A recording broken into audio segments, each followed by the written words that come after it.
वृंदावन में प्रस्थान किया है।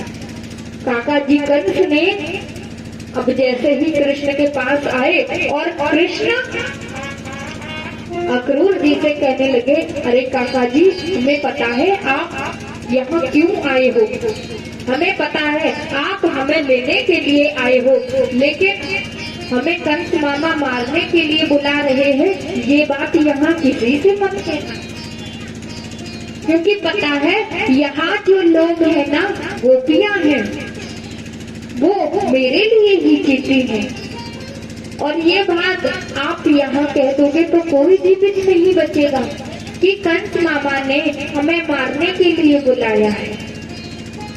आप ये बात किसी से मत कहना।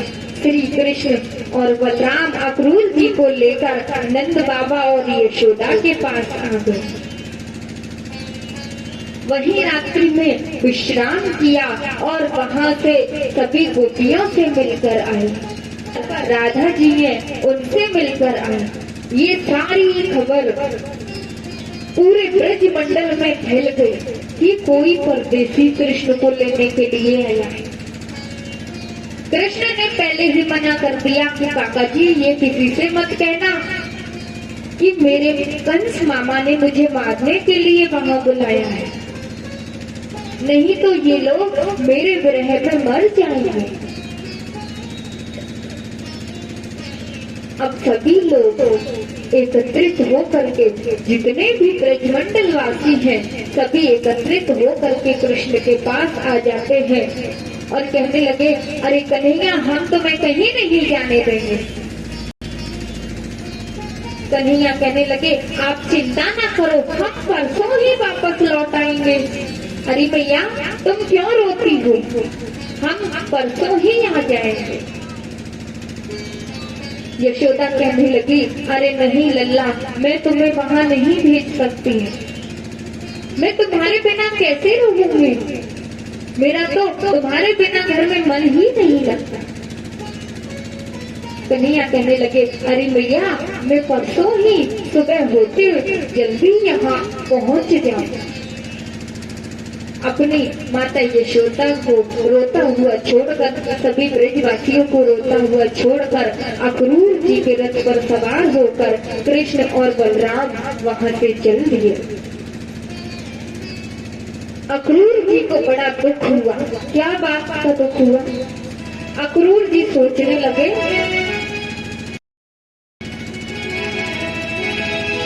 धीरे बोली वृंदावन हरि लाल की। लेता है ब्रज से विदाई की मैया मोहे याद करे, कि मैया मोहे याद न करे, कि मैया मोहे याद न करे। लेता है विदाई की मैया मोहे याद न करे, लेता है ब्रज से विदाई की मैया मोहे याद न करे, लेता है ब्रज से विदाई की मैया मोहे याद न करे। लेता है ब्रज से विदाई की मैया मोहे याद न करे।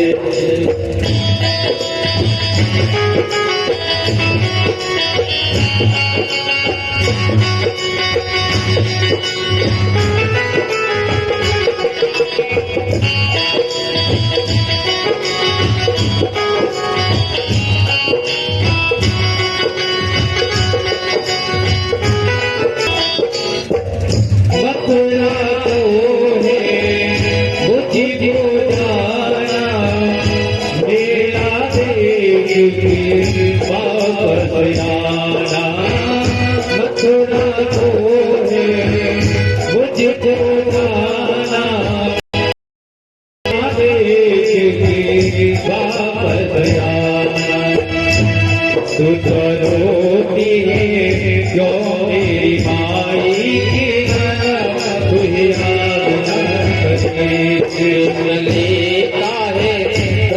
से विदाई भैया कोई याद ना करे, मैया मोहे याद न करे, मैया मोहे याद न करे, बड़ी देवी पर मैया मोहे याद न करे। कृष्ण देता है ब्रज से विदाई भैया कोई याद ना करे। एक बारे में तुझे माता मांगू समा जल माता, एक बारे में मांगू समा जल माता। तू तो निकला है, तू तो निकला है बड़ा हर जाई, उपतुरे लेता है ब्रज विदाई, भैया कोई याद याद ना करे भैया याद ना करे, याद ना करे भैया याद ना करे। लेता है ब्रज से विदाई भैया कोई याद ना करे। लेता है ब्रज विदाई, भैया कोई याद न करे। बोली वृंदावन हरिलाल की जय, जय जय श्री राम। कृष्ण और बलराम अक्रूर जी के साथ ब्रज को छोड़ करके मथुरा के लिए प्रस्थान कर गए।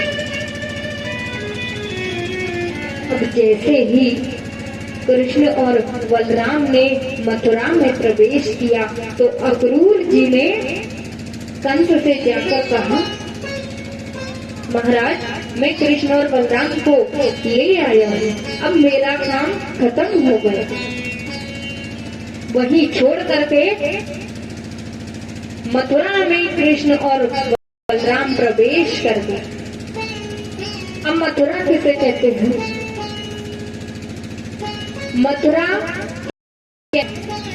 जो अपनी जिसमें हृदय में यदि कोई वासनाओं के आकर्षण हो उसे मथुरा कहते हैं, लेकिन जिसने अपनी वासनाओं को दूर कर दिया हो, त्याग दिया हो, छोड़ दिया हो उसे मथुरा कहते हैं।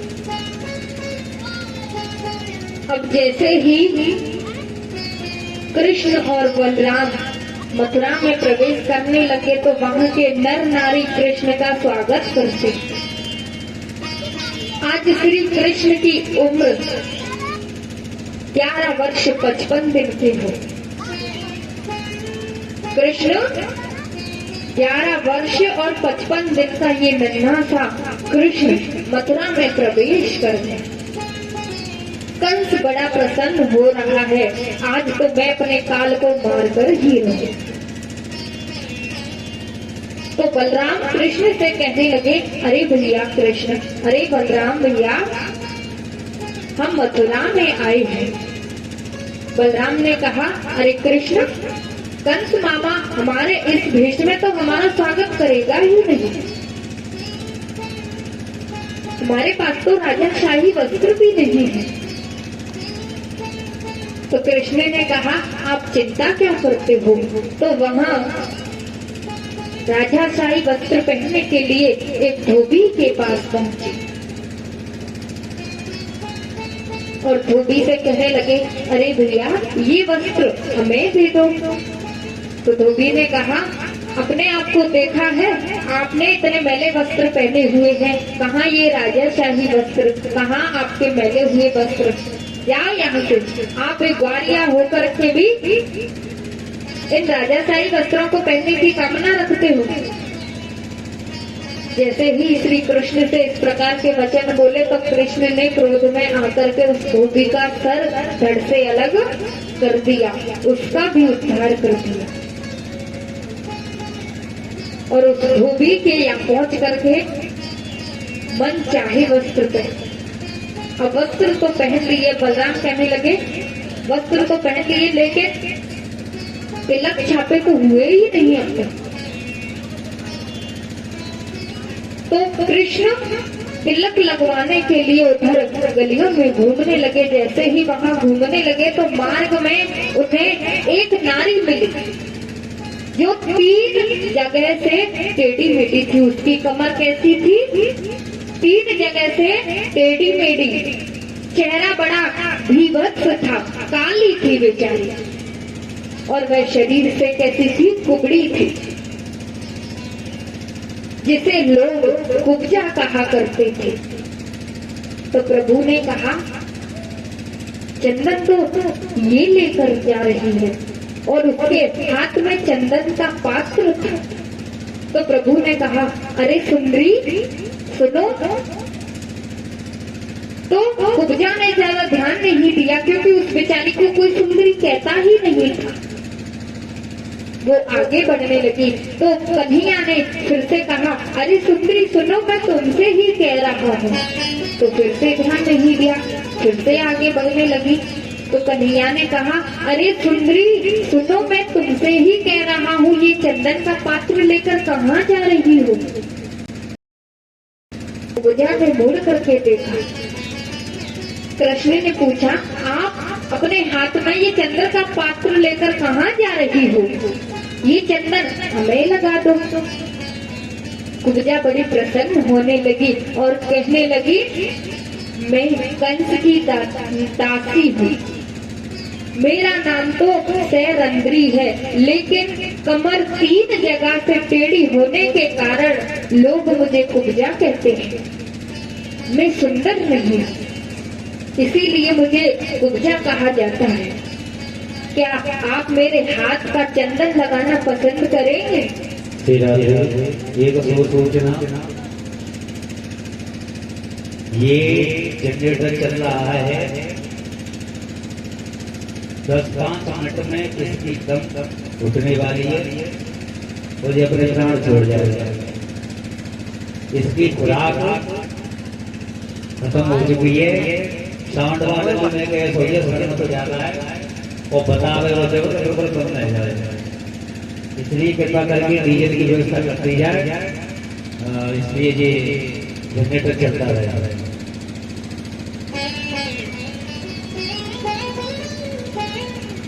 तो भगवान कहने लगे अरे परम सुंदरी, ये चंदन का पात्र हमें दे दो, ये चंदन हमें लगा दो। उस त्रिवक्रा ने कृष्ण को चंदन लगाया और कन्हैया ने कृष्ण को अपने, जो कन्हैया है ना, बलराम को अपने पास बुलाया और कहने लगे भैया लो ये चंदन भी हमें मिल गया। लेकिन जो कुब्जा है ना, कुब्जा वो 3 जगह से टेढ़ी मेढ़ी। तो चंदन तो लगा लिया। अब प्रभु ने उस कुब्जा को अपने पास बुलाया और कहा अरे परम सुंदरी तुम इधर आओ। बोले क्या बात है? अपने पास बुलाया और अपनी 3 उंगलियों से उसकी ठोड़ी को स्पर्श किया और स्पर्श करते ही वो कुब्जा सुंदर नारी बन गई। तो कुब्जा को ज्ञानोपदेश दिया और कुब्जा का भी उद्धार किया और वो एक परम सुंदरी बन गई। अब कृष्ण और बलराम कंस मामा के धनुष यज्ञ में पधारे। कंस ने राक्षसों को, लेकिन कृष्ण ने उनका भी उद्धार कर दिया। बाएं हाथ से प्रभु ने धनुष को उठाया और पलक झपकते ही धनुष के 3 टुकड़े कर दिए। श्री कृष्ण बलराम निवृत्त होकर रंगभूमि देखने आए और वहाँ एक कुबल्या पीड़ नाम के हाथी को देखा। तो प्रभु ने उस हाथी को भी मार दिया, उसका भी उद्धार कर दिया।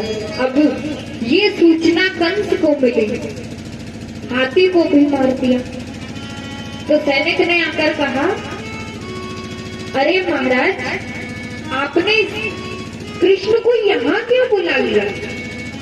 इसने पता है उस कुब्जा से चंदन लगवाया और तुम्हारे उस धोबी को भी मार दिया और उस माली से माला पहने और अब उस कुबले पीड़ हाथी को भी मार दिया। आपने इस कृष्ण को यहाँ क्यों बुला लिया? और ये पता नहीं अब क्या क्या करने वाला है। इस तरह की बातों को सुन करके कंस ने सोचा कि अब इसको तो केवल एक राक्षस और बचा है जो मार सकता है, क्योंकि धनुष भी तोड़ दिया और आकाशवाणी ने कहा था कि 8वीं संतान देवकी की तुम्हारा काल होगी और जो इस धनुष को तोड़ेगा वही तुम्हारा काल होगा। अब धनुष भी टूट गया तो कंस ने मुष्टिक को और चाडूर को कृष्ण को मारने के लिए भेजा। तो प्रभु ने मुष्टिक का भी उद्धार कर दिया। श्री कृष्ण ने चाडूर की दोनों भुजाओं को पकड़कर ऐसा घुमाया कि उसके प्राण ही निकल गए, तो उसका भी उद्धार कर दिया। दोनों का उद्धार हो गया। कंस महाराज सिंहासन पर विराजमान है, सब कुछ देख रहे हैं और मेरे कृष्ण कन्हैया नीचे खड़े होकर के युद्ध कर रहे हैं। तो कृष्ण को क्रोध आया और उछल करके कंस मामा के सिंहासन पर जा पहुंचे और वहां जाकर के कंस के केसों को खींचकर नीचे ले आए और नीचे लाकर के कंस से युद्ध करना शुरू कर दिया। जैसे ही कंस के केसों को खींचा, कंस कहने लगे, अरे कृष्ण बालक मेरे केसों को छोड़ दे। बोले, नहीं मामा जी, आपने तो मुझे मारने के लिए ना जाने कितने राक्षसों को भेजा, लेकिन मेरा कोई बाल भी बांका नहीं कर सका, लेकिन मैं आज आपके सिर पर एक भी बाल नहीं छोड़ूंगा।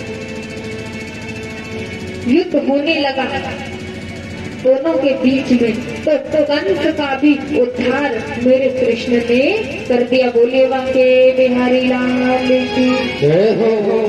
सिरा सिरा ओ मथुरा में आए मामा, ओ मथुरा में आए मामा और कछु करके जावे वो तेरी हाल में हम मामा, तेरी हाल में हम मामा कछु करके जावे।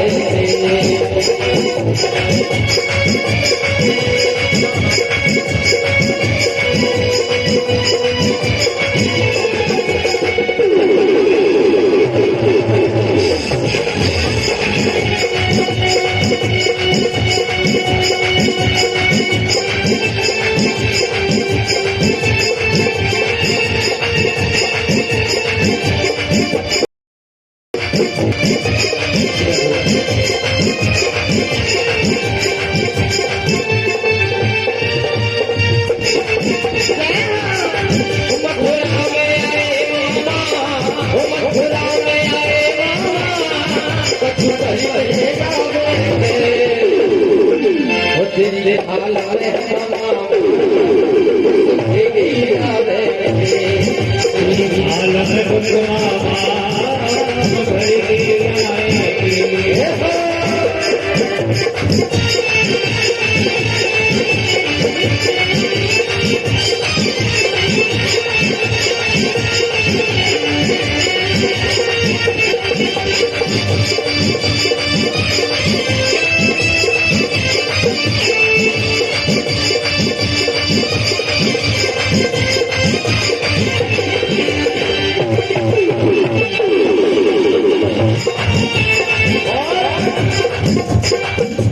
पाप दिए भारी, पाप पाप किए भारी, मैंने पाप किए भारी, सुन ले हत्याचारी, सुन ले हत्याचारी, सुन ले हत्याचारी। ओ सुन ले हत्याचारी। मथुरा में आए मामा, मथुरा में आए मामा, कभी पल गई याद है। उठे जी ने किया गई याद है।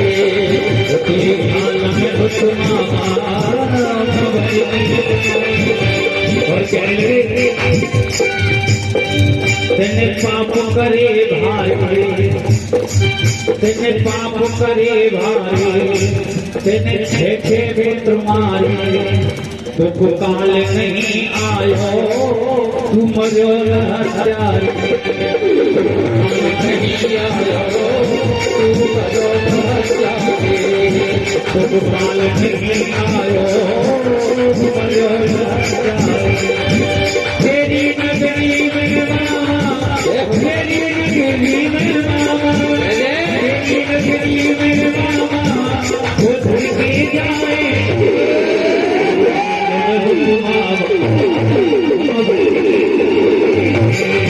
तेरी गाल में कुछ भर दे जावे, मामा कुछ भर दे जावे।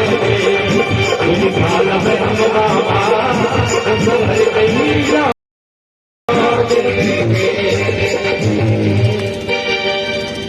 बोलिए वृंदावन हरि लाल की जय जय श्री राम।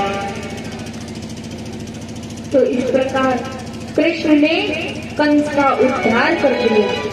कंस के 4 भाई थे, उनका भी प्रभु ने उद्धार कर दिया। अब इधर में कंस की पत्नियां रोने लगी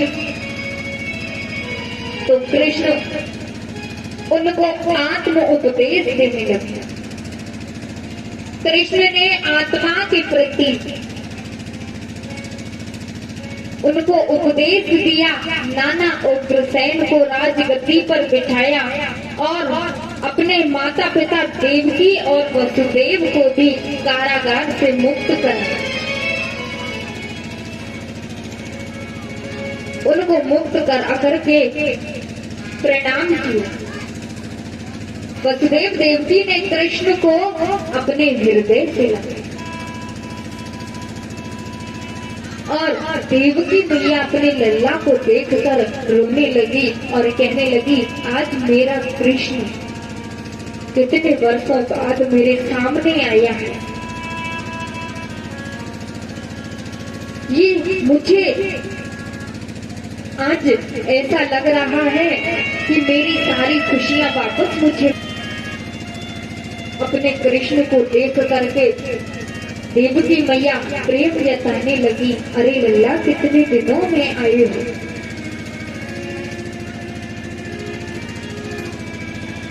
कृष्ण को देखकर वसुदेव और देवकी प्रेम करने लगे। उधर में उन्हें कारागार से मुक्त करा करके आज मैया कहने लगी, आज मेरा कृष्ण 11 वर्ष और 56 दिन का हो गया। 11 वर्ष तक मैंने अपने नेत्रों से दूर रखा और अब 11 वर्ष 57वां दिन चल रहा है। ये कंस पूर्व जन्म में एक कालनेमी नाम का असुर था। ये कंस ही पूर्व जन्म में एक कालनेमी नाम का असुर था। समुद्र मंथन के प्रसंग में श्री विष्णु ने उसे मार डाला था। तब ब्रह्मा जी ने कालांतर में वर सिद्धि का वरदान दिया और वही कालनेमी उग्रसेन का पुत्र कृष्ण ने अपने माता पिता को कष्टों से निवृत्त किया। नंद बाबा कृष्ण की बाट निहारते हैं क्योंकि परसों की कहकर गए और यहाँ इतना समय हो गया। सभी लोग कृष्ण को निहारने लगे, बार बार राह देखने लगे और जितनी भी ब्रज की गोपियां थी सब कृष्ण की राह देखने लगे। और उधर में यशोदा और नंद बाबा अपने कृष्ण को देखने के लिए रास्ते को निहारने लगे और कहने लगे, आज कितने दिन हो गए हमारे कृष्ण को जाए हुए, लेकिन अभी तक हमारा कृष्ण लौट कर नहीं आया। और इधर में माता देवकी ने कृष्ण के लिए भोजन बनाया है और भोजन बना करके ही जैसे ही कृष्ण को खिलाने के लिए आई तो कृष्ण भोजन को देखकर और माता देवकी को देखकर रोने लगे, अपनी माता यशोदा को याद करने लगे और मन ही मन विचार करने लगे, इसी तरह मेरी माता यशोदा मुझे भोजन कराती और मैं अपने माता पिता को, सारी ब्रज गोपियों को छोड़ करके यहाँ आया हुआ। आज मेरी माता यशोदा होती तो वो भी मुझे अपने हाथों से भोजन करवाती। आज मैया देवकी कृष्ण के लिए भोजन बनाकर लाई है, लेकिन श्री कृष्ण भोजन नहीं करते हैं, वो केवल रोने में लगे हुए हैं और अपने वृंदावन वासियों को याद करके रो रहे हैं। माता देवकी अपने हाथों से भोजन खिलाती है मगर खाते ही नहीं है। तभी वहाँ वसुदेव जी आ जाते हैं।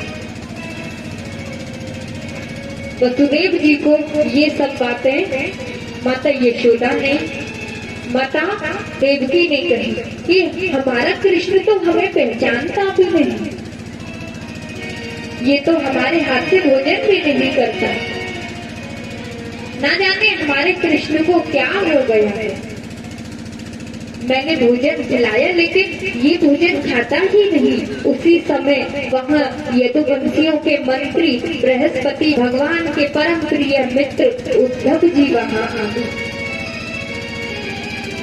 हम सुखदेव जी परीक्षित से कहने लगे, सुनो परीक्षित, ये उद्धव भगवान श्री कृष्ण के परम मित्र हैं। अब सुनो, ये उद्धव ही इन सब बातों को सुन रहे थे। उद्धव ने कहा, अरे वसुदेव जी, क्या बात है, बड़े उदास लगते हो। तो वसुदेव जी ने उद्धव से कहा,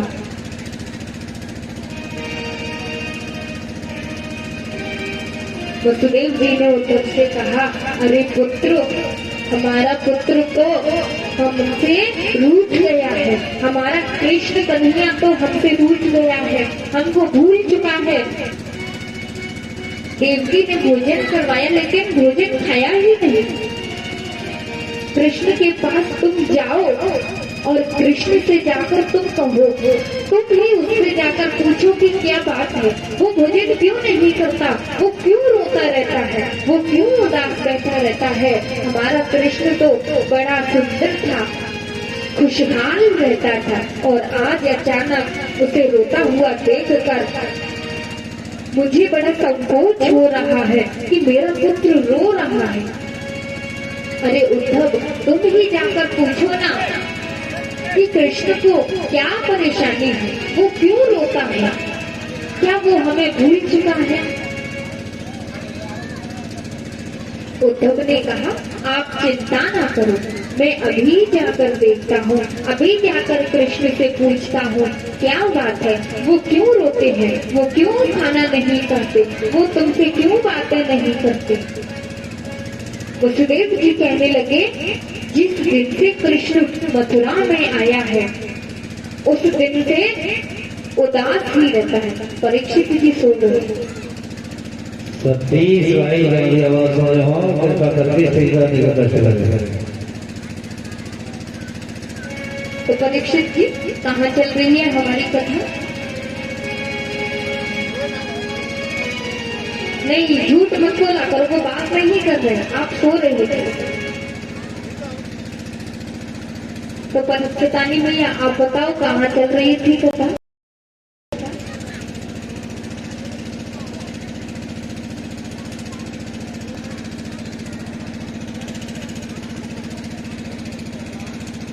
तो इस प्रकार से लगे, आप चिंता न करें, हम जरूर पूछेंगे कि कृष्ण भोजन क्यों नहीं करता।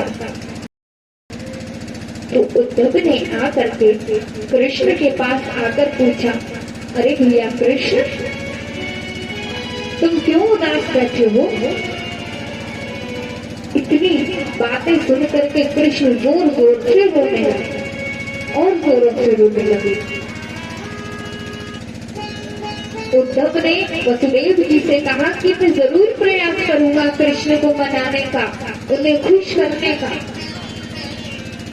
लेकिन इधर में उद्धव जी ने जैसे ही उनका हाल पूछा ना, तो रोने लगे।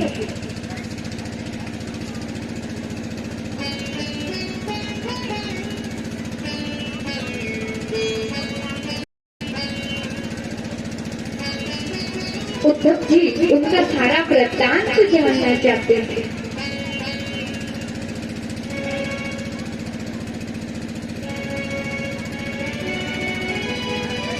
तो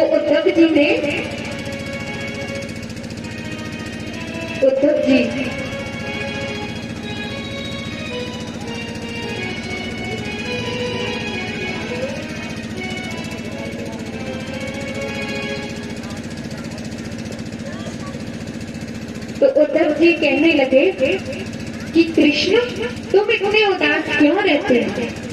आखिर तुम्हारी परेशानी क्या है? तुम क्यों रोते रहते हो? तुम्हारा मन इतना उदास क्यों रहता है? तो कृष्ण कहने लगे, अरे उद्धव, मैं बड़ा धोखेबाज हूँ। बोले क्यों? ऐसी क्या बात हो गई?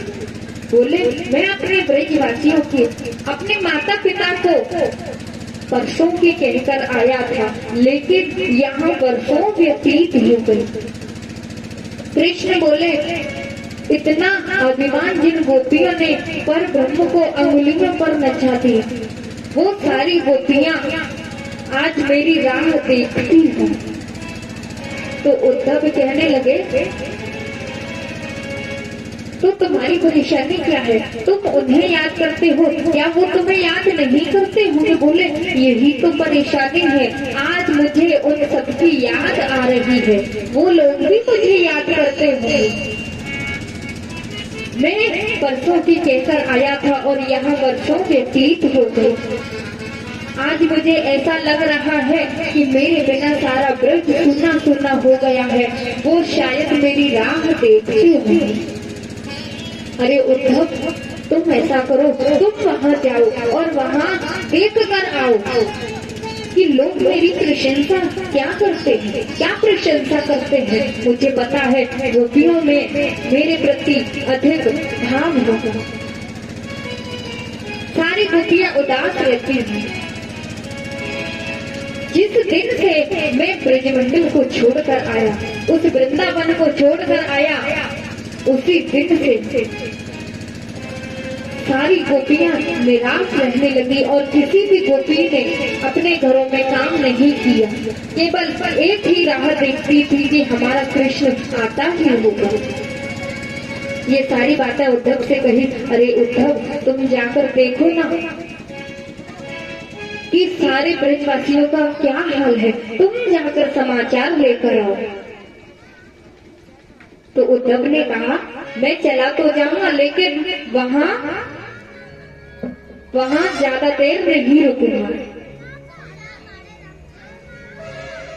बोले, बिल्कुल मत रुकना, लेकिन तुम एक समाचार देकर आओ। उनसे कहना कि कृष्ण जल्द ही वापस आ जाए। वहाँ जाकर देखकर आओ ब्रजवासियों का क्या हाल है। उद्धव ने कहा, लेकिन मैं जाऊंगा तो वो लोग मुझे पहचानेंगे कैसे? कहीं मुझे बाहर निकाल दिया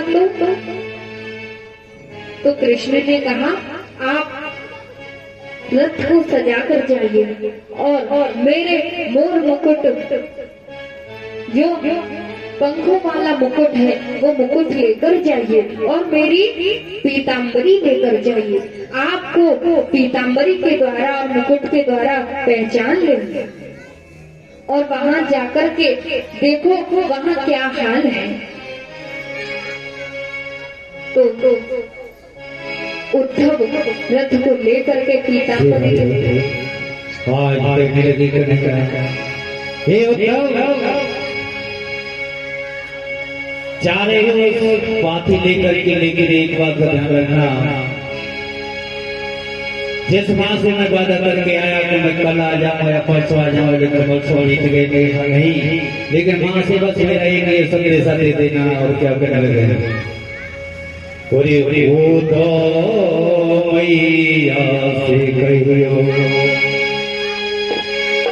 तेरा लाला दुख पावे, मैया से कहियो वो तो मैया से कहियो।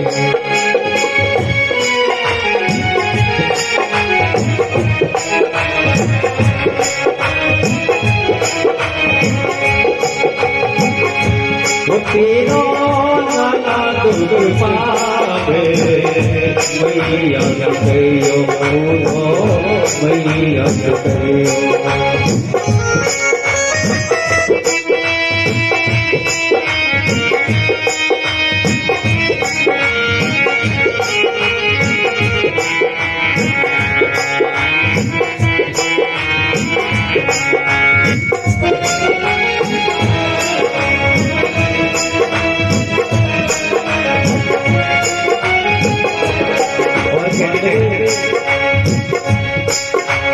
राजस भोग खिलावे सबही कोई दिमाग खिलावे, राजस भोग खिलावे सबही कोई दिमाग खिलावे।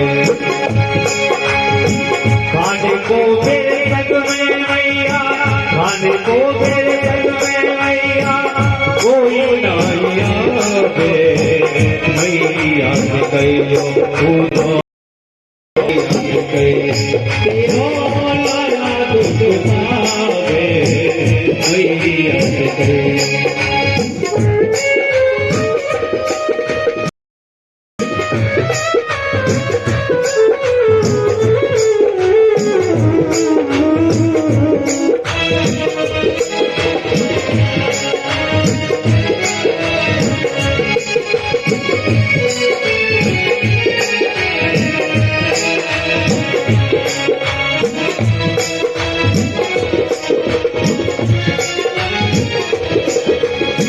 राजबनी सबही वन कोई दिखावे, राजबनी सबही वन कोई दिखावे। गजराजे मधुमन मैया कोई न जावे, मैया से कहियो मैया से कहियो तेरा लाला दुख पावे, मैया से कहियो मैया से कहियो मैया से कहियो। होली वृंदावन बिहारी लाल की जय श्री राम। उद्धव जी रथ पर सवार हो गए और पीताम्बरी मुकुट लेकर वृंदावन के लिए प्रस्थान कर गए। और जैसे ही उद्धव जी वृंदावन में प्रवेश करने लगे, जैसे ही वहां जाकर के रथ रुका तो सभी वृंदावन वासियों ने वहां आकर के रथ को घेर लिया। रथ को घेरा और सभी कहने लगे, अरे तुम यहाँ पर तो हम सिर्फ हमारे कन्हैया के सिवा हम किसी को नहीं मानते हैं। शायद हमें लगता है तुम परदेसी हो, कहीं परदेश से आए हो।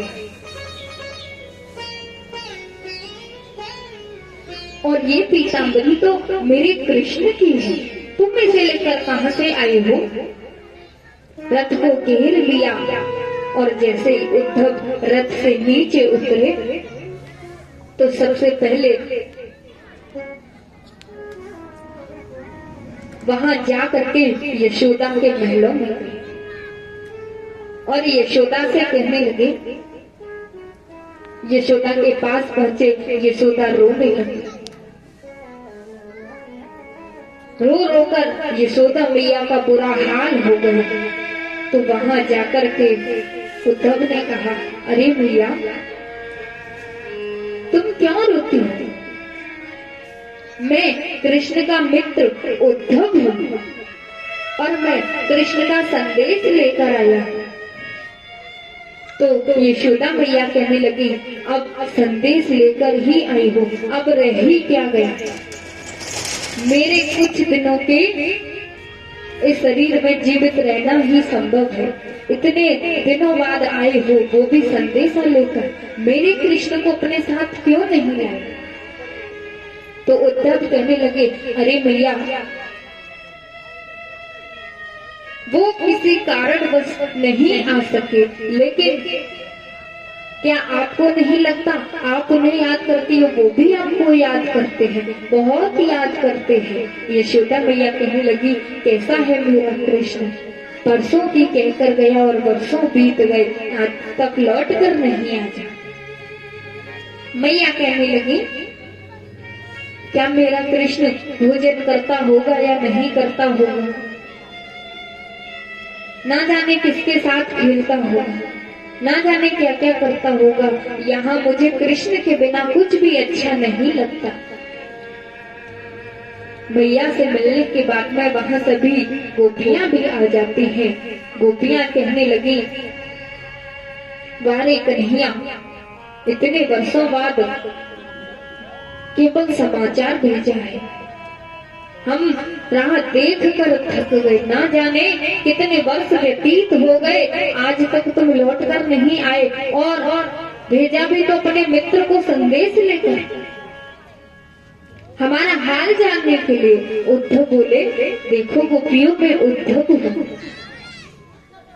और मैं कृष्ण का मित्र हूँ।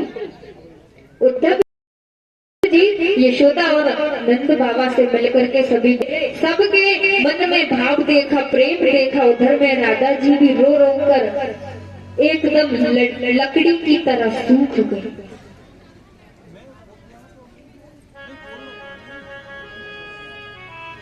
तो सभी लोग उदास हो गए। तो उद्धव ने कहा, देखिए आपका कृष्ण वहाँ जैसा आप सोचते हैं वैसा ही कृष्ण विचार करते हैं। आप उन्हें याद करते, वो भी उन्हें याद करते हैं। रो रो कर वो भी, उनका भी बहुत बुरा हाल है। लेकिन मेरी समझ में ये नहीं आता, इतना प्रेम था, इतना भाव था, तो वो आप लोगों को छोड़कर क्यों चले गए? सबसे मिलने के बाद